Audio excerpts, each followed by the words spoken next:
You're ready.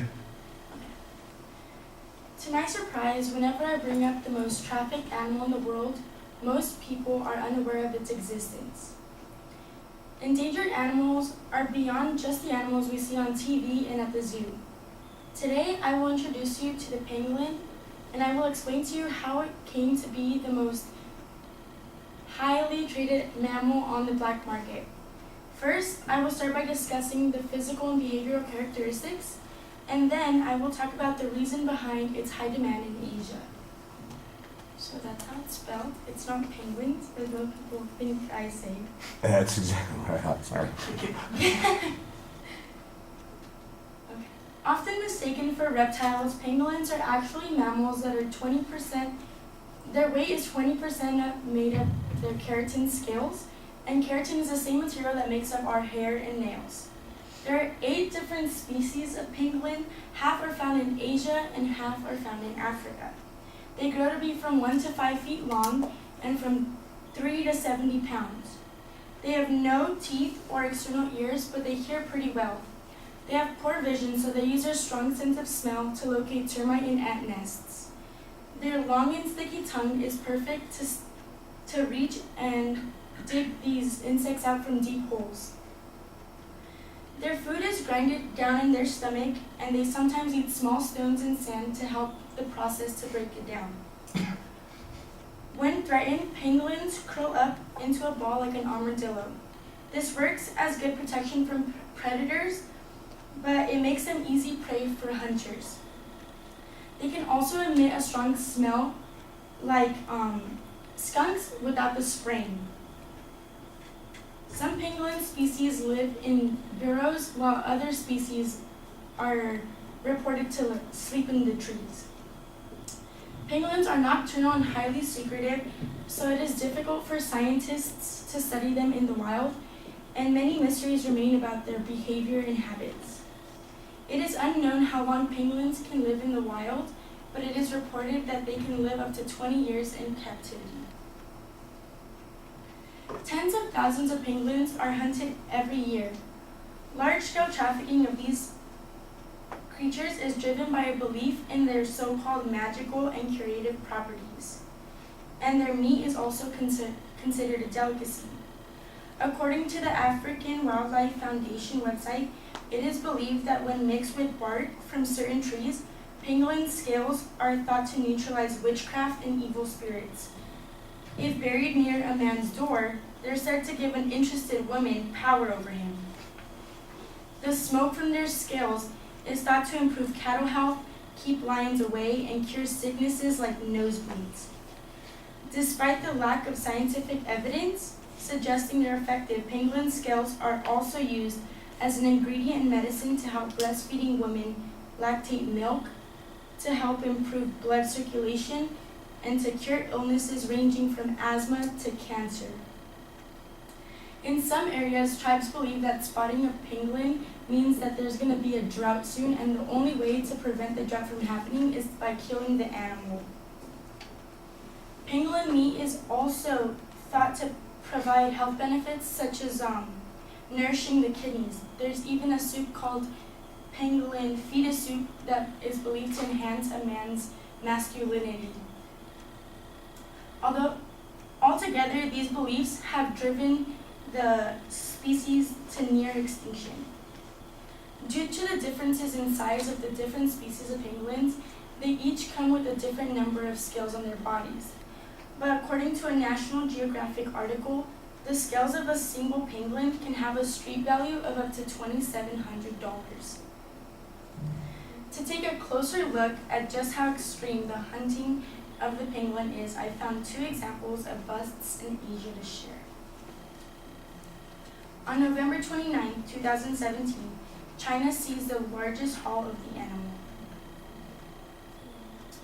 13.1 tons of pangolin scales from the port of Shenzhen, which borders Hong Kong. Officials said the scales could have came from up to 30,000 pangolins. They were found hiding in 239 bags with charcoal in a container. Officials spent 4 months looking for the suspects before taking 2 people into custody. According to authority, the two had transaction records of more than $756,000. In addition, in April of 2015, photojournalist Paul Hilton published a short article for the Dodo describing his trip to Sumatra, Indonesia, where he captured photos of the result of a bust at a warehouse.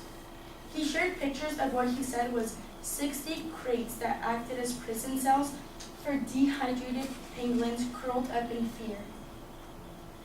He witnessed frozen penguins in bags and boxes inside of refrigerators. A total of 96 live animals, 5 tons of frozen penguins, and 170 pounds of scale with an estimated street value of $1.8 million were found. The surviving animals were released back into the wild. 2 days later, Paul Hilton witnessed the burning of the 3,000 to 4,000 unscaled penguins that were set on fire in a pit. Okay, this next image kind of graphic, so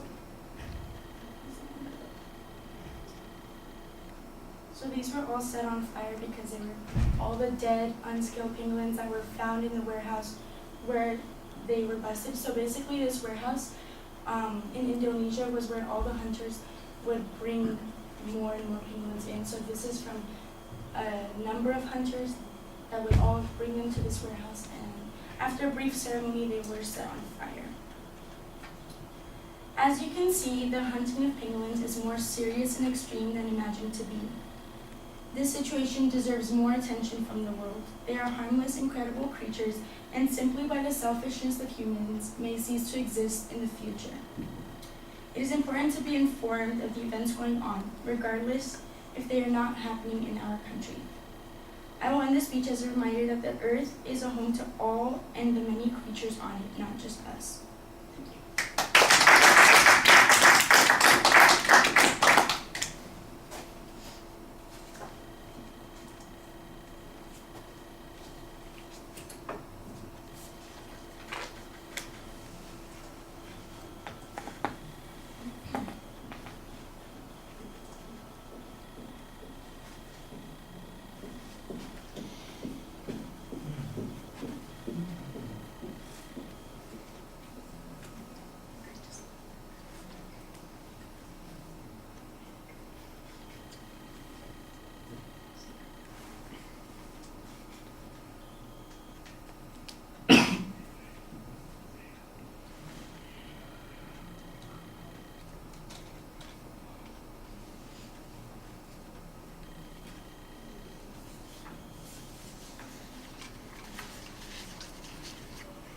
I think as we've already established, John's not here, so you won't be hearing his comments on your presentation. You'll just be hearing mine. I like the suspense you have in the opening, not telling us immediately what the animal is, and then identifying it as penguins, and then correcting the misunderstanding that you immediately went to, which you knew people to kind of default to. I'm like, really? And my immediate thought was, wait a second, penguins aren't mammals, they're birds. What the hell? And I'm writing that down. I'm going, that doesn't work. And then you made the clarification. Aha! Well, that's because we're talking about something different. And I like the picture that you have at the beginning to show us the different species or the different varieties of penguins, so that we know what it is you're talking about. I think the purpose statement is relatively clear. The structure is not very clear. I think you need a clearer preview. And in the body of the speech, although it's not that it doesn't make sense following a pattern, it's not a very clear pattern. But I could tell when you were moving from one idea to another, because you did have good transition language. I just don't know what the structure is. So it flows pretty smoothly, but the information, I'm not sure how it's been put together. Which seems a little bit backwards to me, because it seems like the transitions would flow from the structure instead of the other way around. But that's the way I heard it when I was listening to it. I did hear some research material in the presentation. It seemed like it was a little late in the process, although I do think you had some source material early in the presentation that I don't think got attributed, but it was about a third of the way into the speech before I noticed the first source citation, and then there were 2 or 3 after that, so I do know that there was information that was being cited in the presentation.